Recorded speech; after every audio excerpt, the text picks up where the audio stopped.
Yes.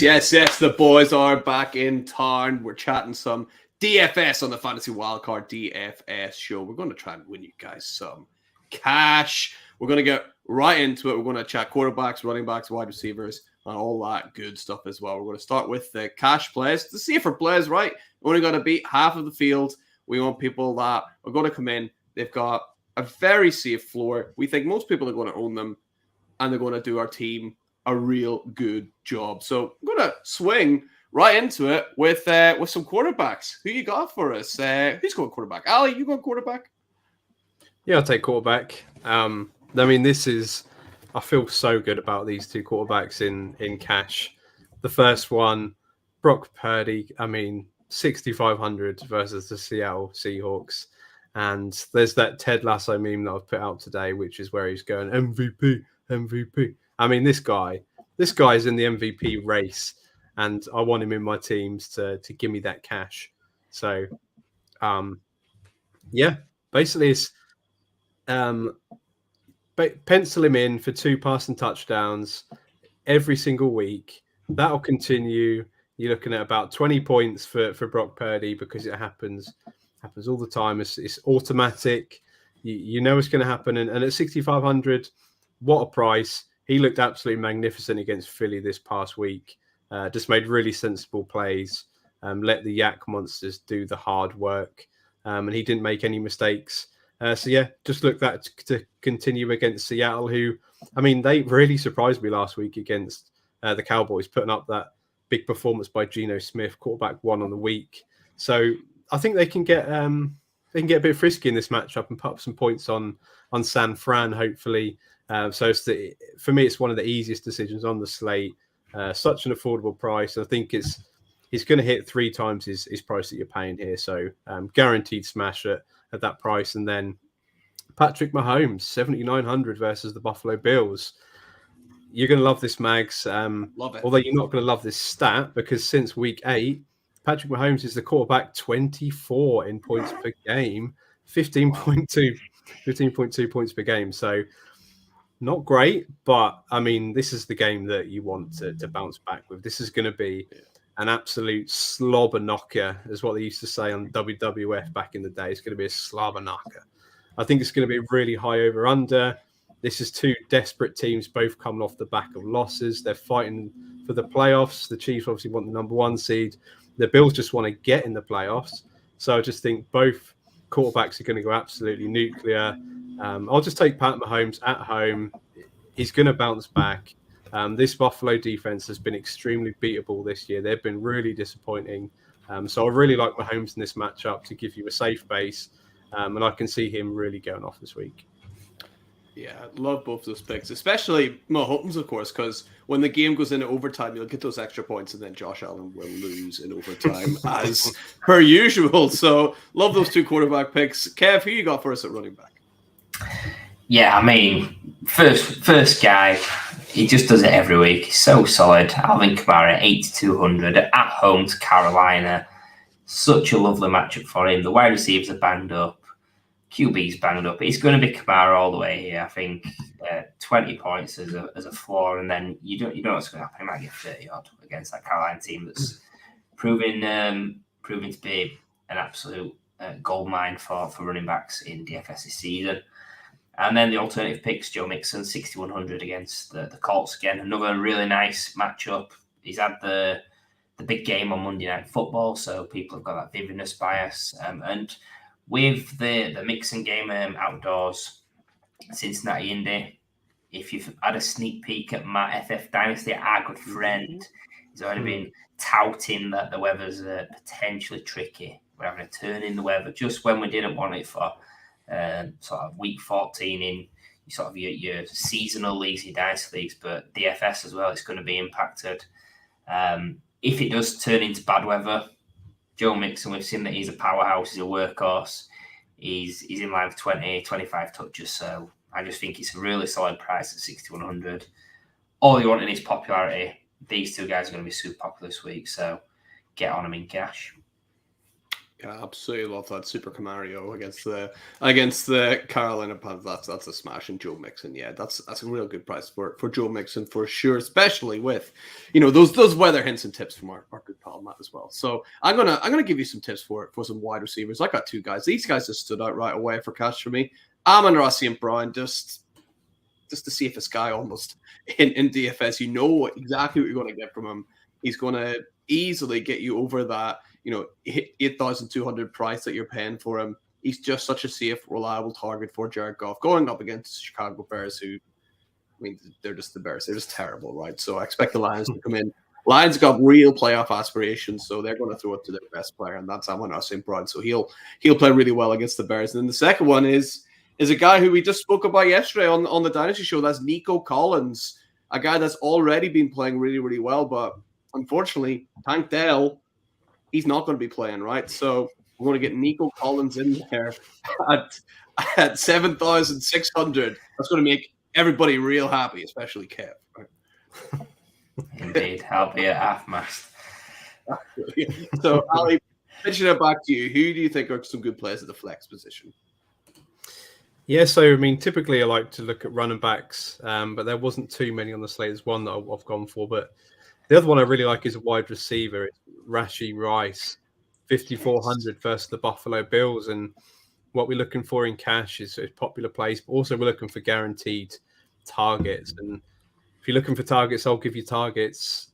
Was it 19 targets in the last two games? He's been the target leader by an absolute mile on this Chiefs offense, out-targeting Travis Kelce 19-12 over the last two, and something like 24 against 21 over the last three games. So Mahomes has built up a really nice rapport with Rashee Rice lately. He now sort of really trusts him. He's contributing sort of far more consistent production, which is what we really wanted him to kick on with. 8 for 107 and 1 touchdown 2 weeks ago. This week, 8 catches for 64 yards this week. So it's giving you that safe floor. He's the first option other than Travis Kelce in a game that is going to be, it's the highest over-under of the slate. I want the pass catchers in, to be a part of that in my teams. And then the fact that he's only 5,400, you've not got to pay up for someone like a Stephon Diggs, but you're likely to see a similar amount of targets. I think it's the value play and the 5,400. Really like that for cash. And then the second one is Jerome Ford, 5,500 versus the Jacksonville Jaguars. Jerome Ford has been Mr. Rock Steady this season. He keeps finding ways to produce double-digit points every single week. This week was a bit more of a struggle. They couldn't get much going on the ground, whether it was him or Kareem Hunt. But Joe Flacco, he came in. He absolutely loves a dump-off pass, and he found Ford for a touchdown pass. He had 33 yards through the air and a receiving touchdown. So really like that. Really like the floor that he brings. The matchup with Jacksonville is okay. They rank 17th against opposing running backs. They just allowed Joe Mixon to have a huge game on Monday night when he'd been struggling. And then with likely Trevor Lawrence missing the game, the Browns are actually favored right now by 1.5 points. So I expect success for Hunt and Ford on the ground in a game that they're favored for. So really like the floor that Jerome Ford brings. Yeah, absolutely. You're right. Ford's been Mr. Consistent there. He's done really, really well. And considering we weren't really sure what was going to happen at the start of the year, he's come in and showed himself really well. And Kev, right back to you, mate. You got some tight ends for us to chat about, right? Yeah, I mean, first up, a guy that's been on a tear since I give him some grief. It's Tony Gonzalez, 6,100 at the Bears. Sam Laporta, obviously, is on fire at the moment. Just think really popular, on a tear. He's scoring touchdowns left, right, and centre. And if he's not, he's giving you 5 for 50 every week. So really pleased with him. Obviously, just like I said, do check the weather, see how it's going. He shouldn't be affected too much of the tight end on those short routes, but yeah, just always keep an eye on that. And if Matt gets it wrong again, like the Steelers game, you can throttle it. And then the alternative, we love you really, Matt. We do love you. We do give us a big help and the edge each week. But the alternative at tight end is Gerald Everett, 3,400 against Denver. This is purely about the matchup. It's an easy matchup for the tight end. We know that tight end, when you're paying down, it can be a little bit dicey, a little bit sporadic. But I think part of cash has not been too scared. The tight end spot is a position where you can punt it, and look, because the rest of your team's going to be amazing in cash. If he gets 5-6 points, it's not going to kill you. I'd rather pay down in cash than have a gamble at someone that's 6,000 and could be a 2-point game. So yeah, Gerald Everett 3,400. I think it makes sense for the matchup and the price. It's allowing you to get in all these big dogs that we've all been chatting about earlier on in the show. Yeah, I think that's great to show on like either end of the tight end spectrum that it could work. You go out, paying a bit more for Laporta or like those super cheap options for Gerald Everett, who is like definitely going to be getting the majority of snaps there at tight end. So he's got a chance to produce well at 3,400. He's not going to hurt the rest of your team too much at all. So just to wrap up the cash lineups, I got 2 defenses and special teams for you. The first one, I just take 49ers, right? Just they're like maybe the best defense in the NFL. If not, it's the other team that I got for you. So the 49ers are 3,800 going up against the Seahawks. Look for them to get sacks. Look for them to get through. Possibly even some interceptions, which is really what you're looking for. Don't expect them to do a whole amount on special teams, but it's more about the defense there, I think. And the second one, can't believe they're this cheap. This is my real favorite. It's the Browns. Only listed at 3,000, despite being, what many people say are the best defense in the whole NFL, playing against the Jacksonville Jaguars, who will not have Trevor Lawrence. This seems like a complete layup here. 3,000, the Browns against Jacksonville. That's where I'm going in most of my lineups, I would say. So that brings us to the end of our cash lineups. We're going to get into the riskier business now, right? We got the tournament plays.